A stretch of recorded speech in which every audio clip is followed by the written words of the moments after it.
ராஜாதி ராஜ ராஜ மார்த்தாண்ட ராஜ கம்பீர ராஜ குலஜன ராஜ பராக்கிரம ராஜ வைராக்கிய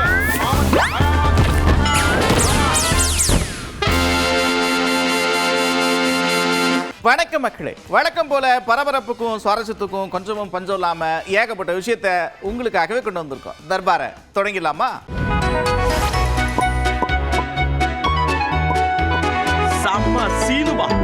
செம சினிமால முதல்ல என்ன பார்க்க போறோம் அப்படின்னா கொண்டாட்டம் தான். சும்மாவா? அப்படி இப்படி இல்ல, தாறுமாறான கொண்டாட்டம். செங்கோட்டையில சுதந்திர தினத்தை முன்னிட்டு பிரதமர் நரேந்திர மோடி தேசிய கொடியை ஏற்றினார்.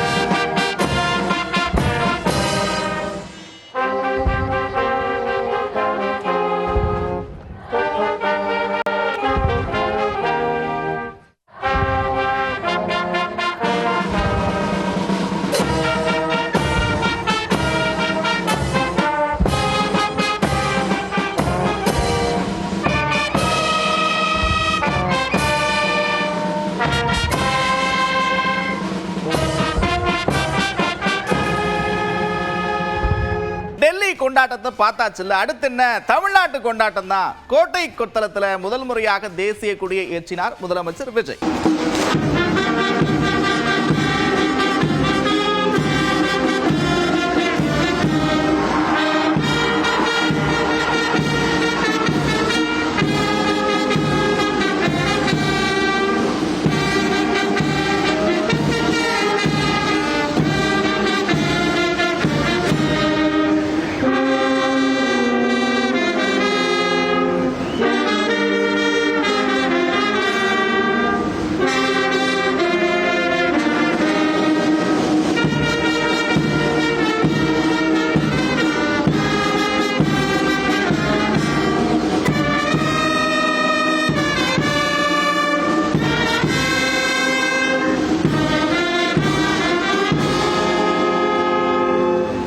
எப்படி காட்சிகள்லாம் சும்மா அப்படி மாசா இருந்துச்சா? அதாவது பாருங்க, 80வது சுதந்திர தினத்தை கொண்டாடிட்டு இருக்கோம்.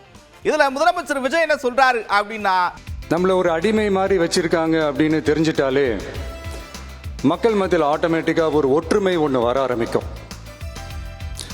எல்லாரும் ஒரே மாதிரி யோசிச்சு ஒன்று சேர ஆரம்பிப்பாங்க. அப்படி ஒன்று சேர்ற இடத்துல தான் சாதி உடையும், மதம் உடையும், மொழி, இனம், இந்த மாதிரி எல்லாமே உடஞ்சி நொறுங்கும். அப்படி உடஞ்சி நொறுங்குற இடத்துல தான் கிடைக்கிறது தான் உண்மையான சுதந்திரம். அதுதான் நம்ம மகாத்மா காந்திஜி அவர்கள் அவங்களுடைய தலைமையில் 1947 இதே இந்த ஆகஸ்ட் 15ஆம் தேதி நமக்கு அந்த சுதந்திரம் கிடைச்சது. இன்னைக்கு நம்ம எல்லாரும் அந்த சுதந்திரத்தை கெட்டியாக பிடிச்சிக்கிட்டு படிப்படியாக டெவலப் ஆகி வந்துக்கிட்டே இருக்கிறோம். அந்த டெவலப்மெண்ட்ஸை அடுத்தடுத்த கட்டத்துக்கு கொண்டு போக வேண்டியது நம்ம எல்லாருடைய ஒரு கடமையும் கூட. இந்த நேரத்தில் நம்ம தமிழ்நாட்டை லஞ்சத்திலேருந்து, ஊழல்லேருந்து காப்பாற்றுறதும் ஒரு மிகப்பெரிய ஒரு விடுதலைக்கு சமமான ஒரு விஷயம்தான். அதை நோக்கி தான் நம்ம அரசும் செயல்பட்டுக்கிட்டு வந்துகிட்டு இருக்கு. அடுத்து பாருங்க, பல காலமா ஒரு விமர்சனத்தை வச்சுக்கிட்டே இருக்கிறாங்க. அவங்கள இவர் எதிர்க்க மாட்டேங்கிறாரு, அவங்கள ஒண்ணுமே சொல்ல மாட்டேங்கிறாரு அப்படின்னு சொல்லிக்கிட்டே இருக்கிறாங்க. இப்ப முதலமைச்சர் அது தொடர்பான ஒரு விளக்கத்தை கொடுக்கிறார். என்ன சொல்றாருன்னா, அங்க பாருங்கப்பா, வேலை நடக்கணும், அதுக்காக நாங்க இணக்கமா நிர்வாக ரீதியா இருக்கிறோம். அதுக்காக கொள்கையெல்லாம் விட்டு கொடுக்க முடியாது. கொள்கை அப்படின்னு வர்றப்ப, மாநில உரிமை அப்படின்னு வர்றப்ப விட்டு கொடுக்க மாட்டோம் அப்படின்னு திட்டவட்டமா சொல்றார். பொது வாழ்வில் சமரசம் இருக்கவே கூடாது. மக்கள் நலன் தான் மிக மிக முக்கியமான ஒரு விஷயம். அந்த அடிப்படையில் தான் தமிழக வெற்றி கழக அரசு செயல்பட்டுக்கிட்டு வந்துகிட்டு இருக்கோம். அதே அடிப்படையில் தான் மக்கள் நலன் சார்ந்த திட்டங்கள்லையும் நம்ம சென்ட்ரல் கவர்மெண்ட்டோட நிர்வாக ரீதியாக ஒத்துழைப்போட இருக்கிறோம். But at the same time நம்ம தமிழ்நாடு கொள்கைகள்னு வந்துட்டா மாநில உரிமைகளுக்கு எதிரான முடிவுகளையும் சரி, தமிழ்நாட்டுக்கு எதிரான கொள்கை முடிவுகளையும் சரி, நம்ம டிவிகே அரசு எப்பவுமே எதிர்க்கும். அதுல எந்த மாற்று கருத்துமே கிடையாது. முதலமைச்சர் இப்படி சொல்ல, அதுக்கு பதிலடி கொடுக்கக்கூடிய வகையில திமுக துணை பொதுச் செயலாளர் கனிமொழி எம்பி என்ன சொல்றாங்க அப்படின்னா, இங்க பாருங்க, ஏகப்பட்ட விஷயம் கொண்டு வர்றாங்க. தமிழ்நாட்டுக்கும் தமிழ்நாடு நலன் சார்ந்ததுக்கு எதிராக பயங்கர விஷயத்தை செஞ்சுட்டு இருக்கிறாங்க. ஆனா ஒரு விஷயத்துக்கு கூட குரல் கொடுக்கல அப்படின்னு கேட்கிறாங்க. ஒன்றிய அரசை எதிர்த்து தாவேகா அரசில் இருக்கக்கூடியவர்களோ முதலமைச்சரோ அமைச்சர்களோ எந்த கேள்வியும் எழுப்பியதாக எனக்கு நினைவில் இல்லை. 2-3 நாளைக்கு முன்னாடி மைன்ஸ் பில் தமிழ்நாட்டுக்கு வரவேண்டிய நிதித்தொகையை மிகப்பெரிய அளவில் பாதிக்கக்கூடிய, மாநில உரிமைகளை பாதிக்கக்கூடிய ஒரு மசோதா நிறைவேற்றப்பட்டிருக்கு. எந்தவித விவாதமும் இல்லாமல் அதை பற்றி கூட இன்று தமிழ்நாட்டில் இருக்கக்கூடிய தாவேகா அரசு எந்த கருத்தையுமே தெரிவிக்கவில்லை. அதனால் அவங்கள எதிர்ப்போம்னு சும்மா வாய் வார்த்தையாக சொல்கிறார்களே தவிர தமிழகத்தை பாதிக்கக்கூடிய, தமிழ்நாட்டை பாதிக்கக்கூடிய பிரச்சனைகளில் கூட எதிர்த்து எதையுமே பேசுவதில்லை என்பதுதான் உண்மை. அடுத்ததான் என்ன விஷயம்னு கேட்டீங்கன்னா, இந்த ஆண்டிற்கான தகைசால் தமிழர் விருது காங்கிரஸ் மூத்த தலைவர் திரு கிருஷ்ணசாமிக்கு வழங்கப்பட்டிருக்கு. முதலமைச்சர் விஜய் சுதந்திர தின விழா கொண்டாட்டத்தில் கொடுத்தாரு. இந்த காட்சிகள் பார்க்க அவ்வளவு ஒரு புறம் அப்பா விருது வாங்குறத சட்டமன்ற உறுப்பினரா மகள் கைத்தட்டி ரசிச்ச காட்சிகள் பிரமாதம். தமிழ்நாட்டிற்கும் தமிழினத்தின் வளர்ச்சிக்கும் மாபெரும் பங்காற்றியமைக்காக திரு எம் கிருஷ்ணசுவாமி அவர்களுக்கு தகைசால் தமிழர் விருது வழங்கி கௌரவிக்கிறார்கள் நம் மாண்புமிகு தமிழ்நாடு முதலமைச்சர் அவர்கள். 10 லட்சம் ரூபாய்க்கான காசோலையும் பாராட்டு சான்றும் வழங்கப்படுகிறது. தகைசால் தமிழர் award is presented to Thiru M Krishnasamy. இப்படி விழால கலந்துக்கிட்டு விருதெல்லாம் கொடுத்து முடிச்சுட்டு முதலமைச்சர் ஒரு விஷயத்தை செஞ்சார். அங்கதான் பாயிண்ட். என்ன செஞ்சார் தெரியுமா? கீழே இறங்கி நடந்து சாலையின் இருவரும் காத்துக்கிட்டு இருந்த மக்களை பார்த்து கையசைச்சு சுதந்திர தின வாழ்த்துக்களை பகிர்ந்துகிட்டார்.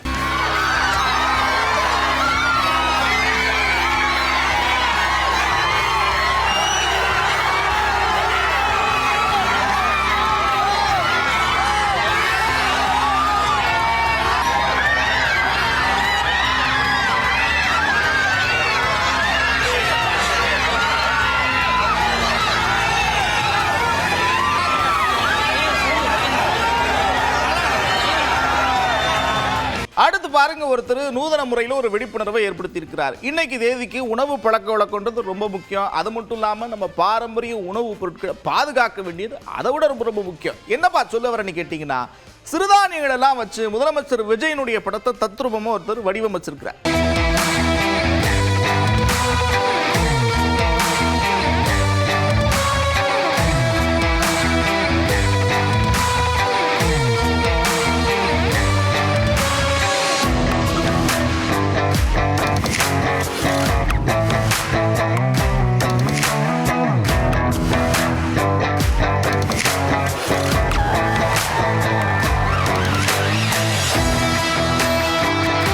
ஏப்பா நீங்க மட்டும்தான் சுதந்திர தினம் கொண்டாடுவீங்களா, ஏன் நாங்கெல்லாம் கொண்டாட மாட்டோமா அப்படின்னு தெப்பக்காடு யானைகள் முகாம்லையும் கொண்டாட்டத்தை போட்டிருக்காங்க.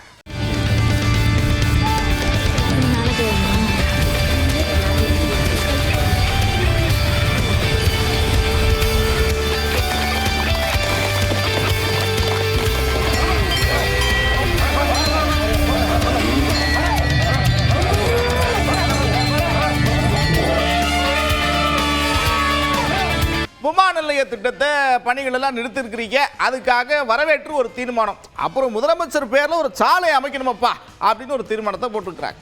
அவருக்கு இன்று முதல்வருக்கு நன்றி தெரிவித்து தீர்மானத்தை நிறைவேற்றியிருக்கிறோம். அதற்கு மேலாக ஒருபடி மேலாக ஏகனாபுரம் கிராமத்தையே அவர் காப்பாற்றி கொடுத்தார் என்ற அடிப்படையில் அவரது பெயருக்கு ஏகனாபுரம் கிராமத்தினுடைய பிரதான சாலைக்கு தளபதி விஜய் சாலை என்று பெயரிட வேண்டும் என்று இந்த கிராம சபையில் மனதார மகிழ்ச்சியோடு ஒரு தீர்மானத்தை நிறைவேற்றியிருக்கிறோம். அடுத்து ஒரு முக்கியமான கேள்வியை அதிமுக பொதுச் செயலாளர் எடப்பாடி பழனிசாமி கிட்ட செய்தியாளர்கள் கேட்கிறாங்க. அப்படி என்ன முக்கியமான கேள்வி அப்படின்னா, இங்க பாருங்க, 11 மது வகைகள்ல சுவை ஊட்டிகள் சேர்த்திருக்கிறாங்க, அதனால இது விற்பனைக்கு தடை விதிக்கிறோம் அப்பா அப்படின்னு ஒரு உத்தரவு வந்துச்சு. அப்புறம் திடீர்னு கொஞ்ச நேரம் கழிச்சு பார்த்தா இல்ல அந்த தடையெல்லாம் நீக்கிட்டோம், எல்லாரும் விற்கலாம் அப்படின்ற மாதிரி வந்திருக்கு. இதை நீங்க எப்படி பாக்குறீங்க அப்படின்னு கேட்டிருக்காங்க. அதுக்கு அவர் சொன்ன பதில் இருக்குல்ல, அதுதான் சுவாரஸ்யம். 11 மதுபானங்களுக்கு நேற்று தடை விதிச்சாங்க, உடனடியாக அதை திரும்ப பெற்றிருக்காங்க. எனக்கு மதுபானத்தை பத்தி தெரியாது தம்பி, தெரிஞ்சு பார்த்து தெரியாது எனக்கு. அதாவது எனக்கு மதுபானத்தை பத்தி தெரியாது, நான் மது அருந்துற பழக்கம் இல்லை, அதனால அது என்ன பிராண்டு என்னன்னு எனக்கு தெரியாது. அடுத்து பாருங்க, அவங்களும் கூட்டணி வைக்க போறாங்க, அதெல்லாம் நிச்சயமா நடக்கும் அப்படின்னு ஒரு பக்கம் சொல்றாங்க. இன்னொரு பக்கம் அவங்க கட்சியிலிருந்து நிரந்தர எதிரியும் கிடையாது, நிரந்தர நண்பனும் கிடையாதுன்னு ஒருத்தங்க சொல்றாங்க. அதையே அந்த கட்சியில் இருக்கிறவங்களும் சொல்றாங்க. இப்படி எல்லாம் போய்கிட்டு இருக்கு. நீங்க எப்படி பாக்குறீங்க? கவர்னர் தேனியர் வந்து கொடுத்தாரு, எல்லாரும் தான் போய் கலந்துக்கிறாங்க. அது பொதுவுங்க, இன்னைக்கு பொதுவா இருக்கு. அதாவது பொதுவா இருக்கு. இப்போ மேதக கூடிய நம்முடைய கவர்னர் தேனியர் வந்து கொடுத்தா தமிழக வெற்றி கழகம் போகும், அண்ணா திமுக போகும். அதாவது இருப்பாங்க. அதில் போய் கூட்டணி சேர்ந்துட்டு தான் அப்படி இப்போ தீர்மானம் கொண்டு வந்தார், மேகதாது தீர்மானம் கொண்டு வந்தார், எல்லாம் ஓட்டு போட்டோம். அப்படின்னா அது அவங்களுக்கு ஆதரவா? நாட்டுடைய பிரச்சனை குறித்து அதுக்கு ஏற்றவாறு தான் ஒவ்வொரு கட்சி முடிவு செய்யும். நீங்களும் இவங்களும் கூட்டணியான்னு கேட்டிருக்காங்க. யாரும் அவங்களும் இவங்களும் பாருங்க. அமைச்சர்கள் வந்து அதிமுகவும் திமுகவும் கூட்டணி தொடர்ச்சி சொல்லிட்டு இருக்காங்க. அவங்களுடைய கனவு வேணா அதுவா இருக்கலாம், ஆனா நிச்சயமா எந்த காலத்திலையும் அதற்கு வாய்ப்பு. அடுத்து என்னப்பா விசேஷம்னு கேட்டீங்கன்னா, மாமல்லபுரம் பக்கம் ஒரே ஆட்டம் பாட்டம் கொண்டாட்டம். என்ன அப்படின்னு எட்டி பார்த்தா சர்வதேச காத்தாடி திருவிழா. எத்தாதண்டி குதிரை, எத்தாதண்டி யானை, அக்கா பாருங்க கலர் கலரா வண்ண வண்ணமா சும்மா தூள் கிளப்பிட்டாங்க.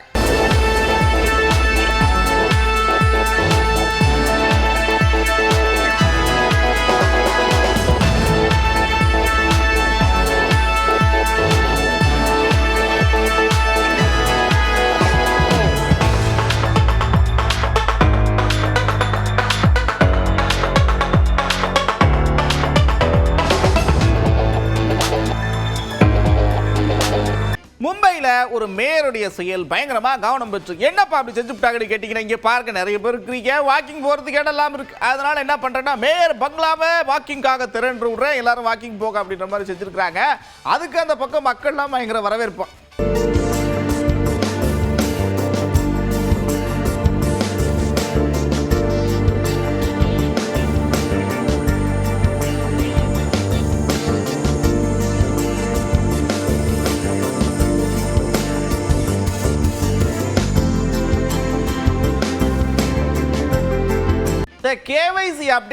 கேவைசி அப்டேட்டுன்னு அடிக்கடி வந்துக்கிட்டே இருக்கும். நீங்களும் பார்த்துக்கிட்டே இருப்பீங்க. ஏகப்பட்ட விஷயத்துக்கு கேட்பாங்க. ஆதாருக்கு பண்ணுங்க, பேங்க் அக்கௌண்ட்டுக்கு பண்ணுங்க, சிலிண்டருக்கு பண்ணுங்க, இப்படி செஞ்சுக்கிட்டே இருப்பாங்க. அப்படி தான் நாகானந்தில் கேவைசி அப்டேட் பண்ணுங்கன்னு கேட்டிருக்கிறாங்க. அதில் ஒருத்தருக்கு என்னென்னா பார்வை ரொம்ப சின்னதா அப்படி தெரிஞ்சிருக்கு போல் இருக்கு. பயோமெட்ரிக் மிஷினை வச்சு அவர் என்னென்னமோ பண்ணியிருக்கிறார். ஆனால் ஒன்றும் வேலைக்கு ஆகலை. அப்போ ஒரு நூதன முறையை கையாண்டிருக்கிறாங்க. என்ன தெரியுமா? பாருங்க.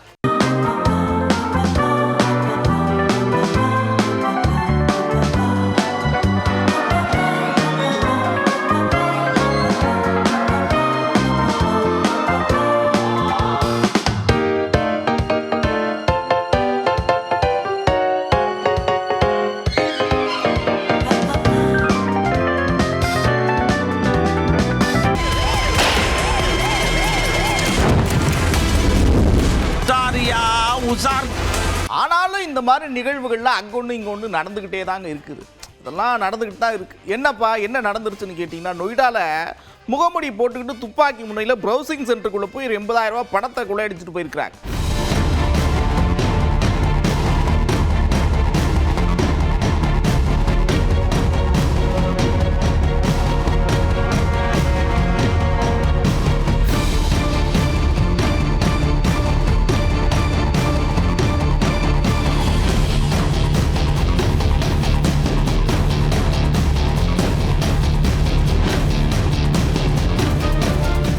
இந்த மாதிரி வேலையெல்லாம் செய்கிறப்ப கொஞ்சம் கூடுதல் கவனம் தேவை. மனித உயிர்கள் அப்படின்றது விலை மதிப்பே இல்லாத ஒன்று. பாருங்க, ஜெனரேட்டர் ஒன்று ஒரு வீட்டு மேலே வைக்கிறதுக்காக கிரெயின் மூலமாக எடுத்திருக்கிறாங்க. பாரம் தாங்காமல் கீழே விழுந்திருக்கு. அது மேலே உட்கார்ந்து இந்த 2 பேர் உயிரிழந்திருக்கிறாங்க.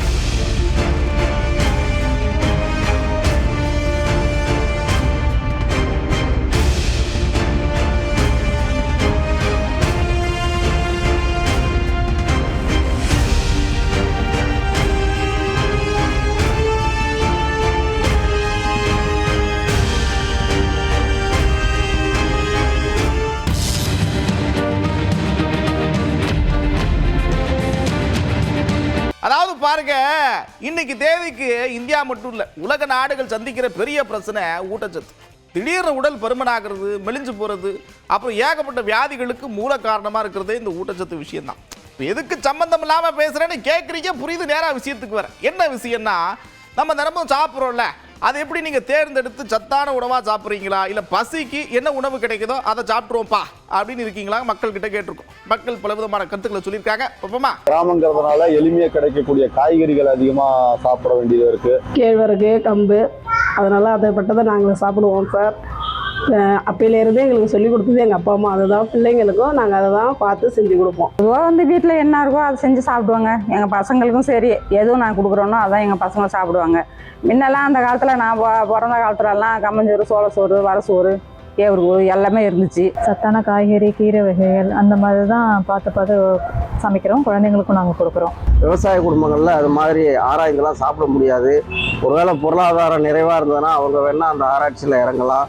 எளிய மக்கள் ஒருபோதும் இந்த ஆராய்ச்சியில் இறங்க முடியாது. ரொம்ப ஆராய்ச்சி பண்ணி அப்படிலாம் சாப்பிட்றதில்ல. நமக்கே தெரியும்ல, நமக்கு உடம்புக்கு இந்த சத்தான கீரைகள், முட்டை அந்த மாதிரிலாம் எடுத்துக்கலான்னு அந்த மாதிரி தான் சாப்பிடுவோம். நான் ஒரு வாரமாக ஓட்ஸ்லாம் சாப்பிட்டு தான் பார்த்தேன். பட் அதெல்லாம் கஷ்டமாக இருக்குது. இப்போ வெளியே போய் நம்ம ஃபாஸ்ட் ஃபுட் அதெல்லாம் பார்க்கும்போது டெம்ட்டாக ஈஸியாக அதான் சாப்பிட தோணுது. கிராமத்தில் பார்த்தீங்கன்னா எங்கள் தாத்தா பாட்டி காலத்தில் இருந்தே பார்த்தீங்கன்னா சோளக்கூழ், கம்மங்கூழ், ராய்க்கூழ் இந்த மாதிரி அதிகமான ஹெல்த்தான ஃபுட்டாக தான் அதிகமாக சாப்பிட்டுட்டு இருக்கோம். இந்த காலத்தில் எங்கே நேரத்துக்கு சாப்பிட முடியுது? நேரத்துக்கு சாப்பிடவே முடியாதப்போ அது சத்தானதா இல்லையான்னு பார்க்கவே முடியறதில்ல. ஏதோ இருக்குது, அந்த டைமுக்கு என்ன கிடைக்குதோ அதை சாப்பிட்றோம். சாப்பாடுனால வர டிசீசஸ்லாம் இப்போ நிறைய அதிகமாகிட்டு போயிட்டுருக்கு. அதனால் நம்ம ஃபுட்டில் கார்போஹைட்ரேட், ப்ரோட்டீன், இந்த குட் ஃபேட்லாம் இருக்கிற பொருள் தான் நான் சாப்பிட்டுட்டு இருக்கேன். கெமிக்கல் வந்து ஆட் பண்ணுறதுனால நம்ம வந்து பார்த்தீங்கன்னா இந்த காலகட்டத்துக்கு வந்து பார்த்தீங்கன்னா எல்லா உணவையும் வந்து பார்த்தீங்கன்னா ஆராய்ந்து தான் சாப்பிடணும். டக்குனு 5 நிமிஷத்தில் எது தேவை அது குயிக்காக எது ரெடியாக அதை சாப்பிட்டு போயிடுறாங்க. அது நாளைக்கு பின்னாடி எஃபெக்ட் வருதுன்றது மறந்துடுறாங்க. ஜென்ரல் நம்மளுடைய ஹெல்த்து சம்மந்தப்பட்டது எப்படின்னா என் உடம்புக்கு என்னென்ன தேவைப்படுதோ அது தன்னமே நான் சாப்பிட்றேன். புத்தகம் தான் சாப்பிட்றேன். வீட்டில் செஞ்சுட்டாங்கன்னு தான் சாப்பிட்றேன். அப்புறம் என்ன, ஜாலியாக சிரிச்சுட்டே ரசிச்சே பார்த்துருப்பீங்க. நான் கடை முறை நேரம் வந்துருச்சு. மறுபடியும் இதே மாதிரி ஒரு தர்பாரில் உங்களை சந்திக்கிறேன். அதுவரை விடைபெறுவது நான் நந்தா. இது 18 தர்பார். ராஜாதி ராஜ ராஜ மார்த்தாண்ட ராஜ கம்பீர ராஜகுல